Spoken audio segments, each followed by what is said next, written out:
regla general, la gente cuando habla de izquierda o derecha suele asociar la izquierda con la defensa de lo público, con los servicios públicos, y la derecha con la privatización de dichos servicios. O suele asociar la izquierda con la defensa de los más débiles y la derecha con la defensa de los más fuertes, los más privilegiados, tanto a nivel político como económico, como por algún tipo de beneficio administrativo.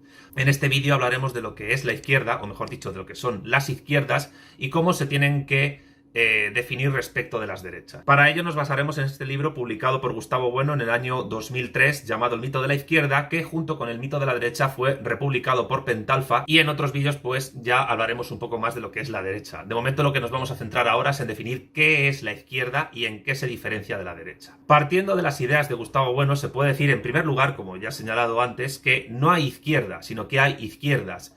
Y las izquierdas tienen elementos comunes, evidentemente, entre sí, sin embargo, se diferencian entre ellas de manera visceral, incluso con enfrentamientos a muerte.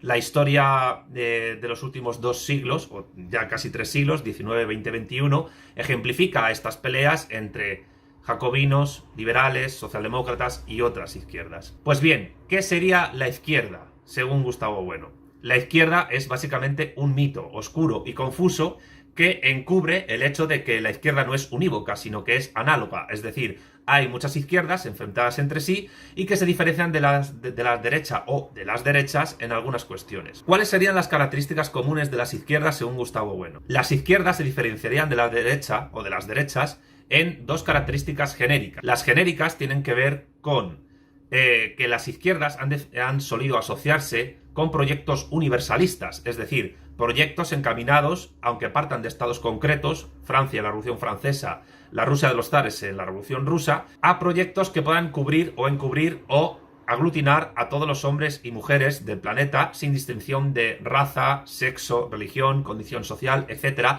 aunque todas estas cuestiones, estas condiciones puedan alterarse de alguna u otra manera.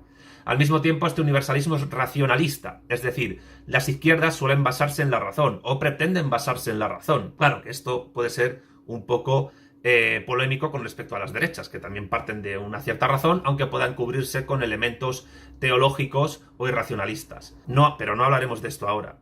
Las izquierdas, en todo caso, son racio-universalistas en tanto que se basan en la razón filosófica, bien sea porque siguen preceptos racionalistas ilustrados, o bien preceptos materialistas, como el materialismo histórico de Marx, o, como señala Gustavo Bueno, en las propias ciencias empíricas. En la Revolución Francesa hubo multitud de científicos actuando en el plano político, aunque muchos de ellos acabaron guillotinados. Por tanto, la primera característica genérica de todas las izquierdas es que son racio-universalistas. En resumen, un proyecto basado en la razón científica y filosófica para todos los hombres y mujeres sin distinción de condición o lugar en que se encuentren. Es decir, es un proyecto universal.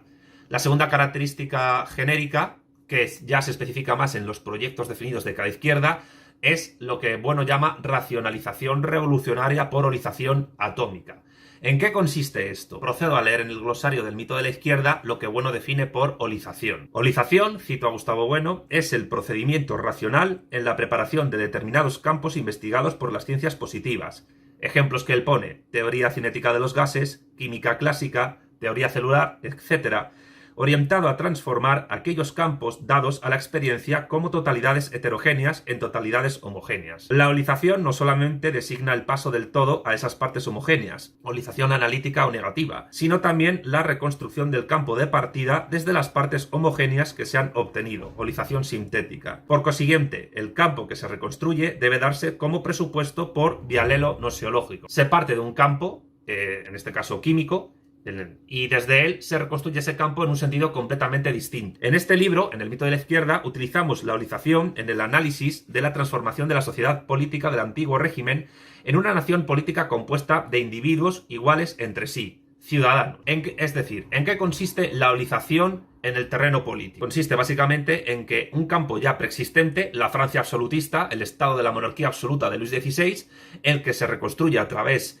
de la Revolución Francesa y la acción de los jacobinos, es un campo en el cual los estamentos, nobleza, clero y tercer estado, son totalmente destruidos para que esas partes anatómicas formales, a nivel de estamentos, de castas o de clases de la monarquía absoluta, son destruidos para transformar a todos sus miembros individuales, es decir, a todos sus átomos personales, los súbditos del rey Luis XVI, transformados en ciudadanos, es decir, La monarquía absoluta estamental, nobleza, clero y tercer estado, es transformada en la nación política de ciudadanos libres e iguales en derechos y deberes.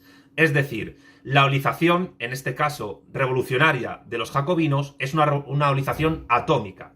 Bueno, posteriormente, en otro texto, habló sobre dos tipos de olización: anatómica, más propia del antiguo régimen, y atómica, más propia de las izquierdas políticamente definidas. La olización anatómica conlleva que hay una reconstrucción del campo, es decir, de la sociedad política, pero en la cual todavía hay partes formales que se preservan. La anatómica quiere decir, como ya he señalado antes, que esas partes formales anatómicas son destruidas o descompuestas o compuestas de otra manera para dar lugar a un campo atómicamente más uniforme, es decir, la nación de ciudadanos. Cada átomo es un ciudadano. Por tanto, se ve que la Revolución Francesa tuvo una gran influencia de la química. Lavoisier, entre otros, fueron grandes revolucionarios, al mismo tiempo grandes científicos. Pues bien, en sentido genérico, entonces, ¿qué sería la izquierda? La izquierda sería, o las izquierdas serían todas aquellas generaciones o corrientes ideológicas que propugnan, defienden la aplicación de proyectos políticos que estén basados en la razón, que sean universalistas